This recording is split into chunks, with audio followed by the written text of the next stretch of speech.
आप देख रहे हैं देश लाइव, देश की आवाज।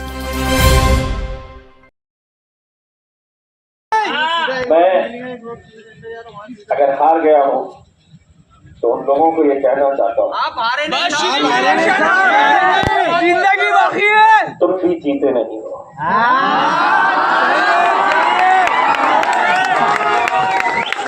तुम जिंदगी भर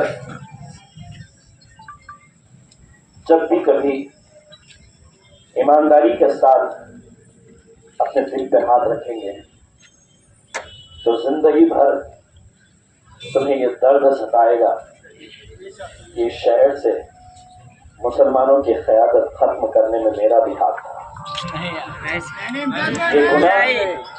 ये गुनाह लेकर तुम जिंदगी भर जिए। अगर तुम्हारा ज़मीर जिंदा है तो तुम्हें यह एहसास बार बार होता रहेगा। आज इम्तियाज जलील अगर हारा है तो शायद तुम इस बात की खुशी मना रहे होगे।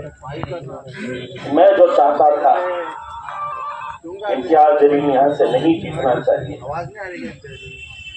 उसमें तुम्हें कामयाबी मिल गई होगी।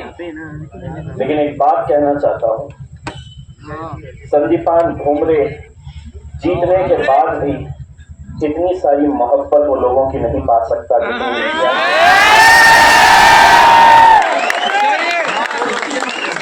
मैं जब गाड़ी से निकल रहा था और नौजवान लड़के तो बिलाल मुझे गाड़ी में कहता है, डैडी ये मत सोच। ने इस हद तक भी चले गए थे, इम्तियाज जलील कादियानी है, यहां तक इल्जाम मैंने बर्दाश्त किया था। लेकिन मैंने कहा था कि कितने भी इल्जाम मेरे ऊपर आए, कितने भी पत्थर मेरे ऊपर फेंके, मैं एक कोशिश करके देखूंगा। और अल्हम्दुलिल्लाह हमने जब कोशिश किए तो पूरे हिंदुस्तान के अंदर हलचल,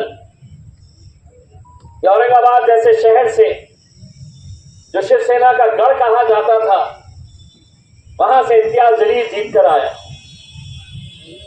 2019 में टेलीविजन के ऊपर जब खबरें चलाई जा रही थी महाराष्ट्र में कौन कितनी सीटें जीते, इससे ज्यादा बड़ी खबर यह थी कि महाराष्ट्र के औरंगाबाद शहर के अंदर MIM का इम्तियाज जलील जीत कर आया है।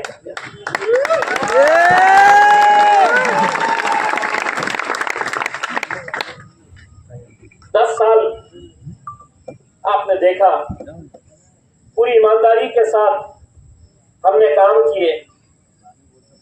जहां जिस मुद्दे को उठाना है उस मुद्दे को उठाए। पार्लियामेंट के अंदर पिछले 20-30 सालों का रिकॉर्ड निकाल कर देखिए, किसी ने इतने मुद्दे नहीं उठाया जितना हमने उठाए।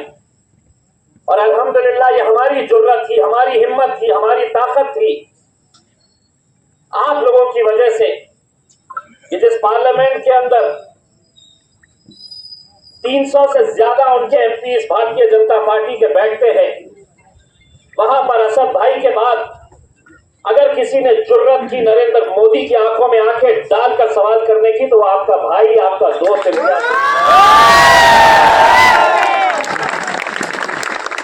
अभी कुछ दिन पहले जब उत्तर प्रदेश का योगी आदित्यनाथ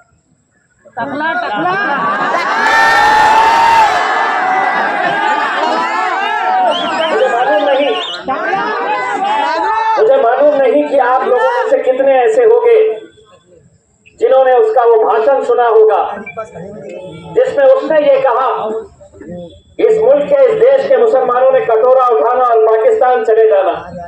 मैं बिहार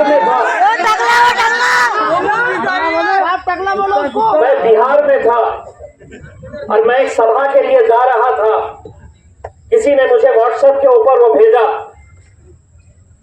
और वो सुनने के बाद एक अलग राज्य के अंदर जहां पर हुकूमत कोई और है, मैंने कहा कि मैं स्टेज पर जब चढ़ूंगा तो मेरा भाषण शुरू करने से पहले इस दाखले का जवाब दूंगा।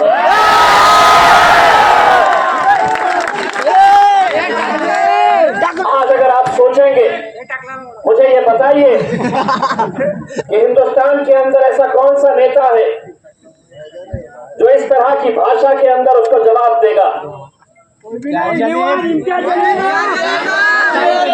और मैंने उस भाषण के अंदर कहा था कि जिस भाषा में तू बोलेगा उस भाषा के अंदर तुझे जवाब दूंगा।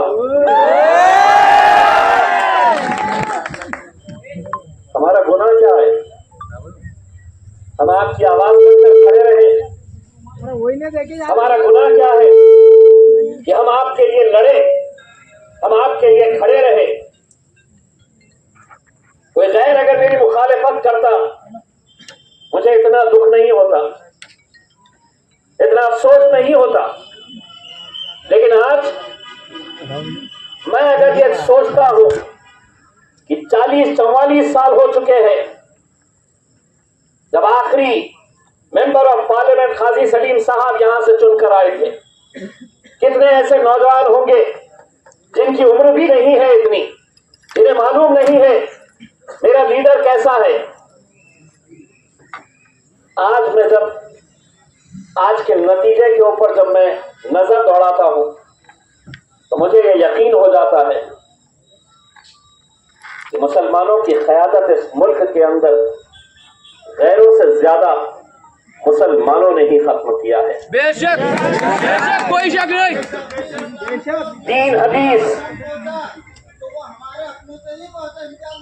तीन हदीस की बातें करने वाले अपनों ने ही लूटा। कौम और मिल्लत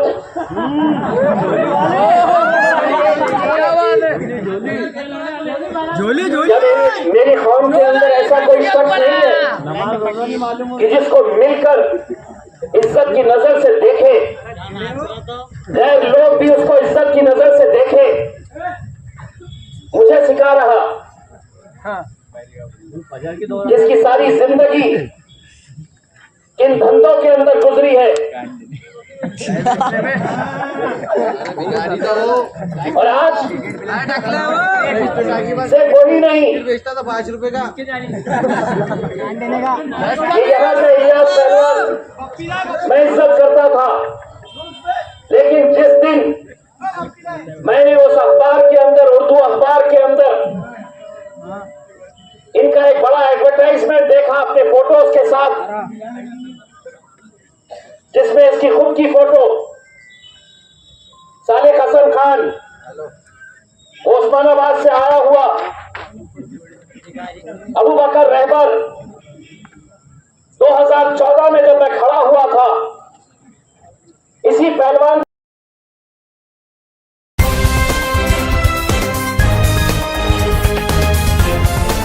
देश और दुनिया की तमाम छोटी और बड़ी खबरों के लिए हमारे चैनल को सब्सक्राइब करना न भूलें और बेल का बटन जरूर दबाएं।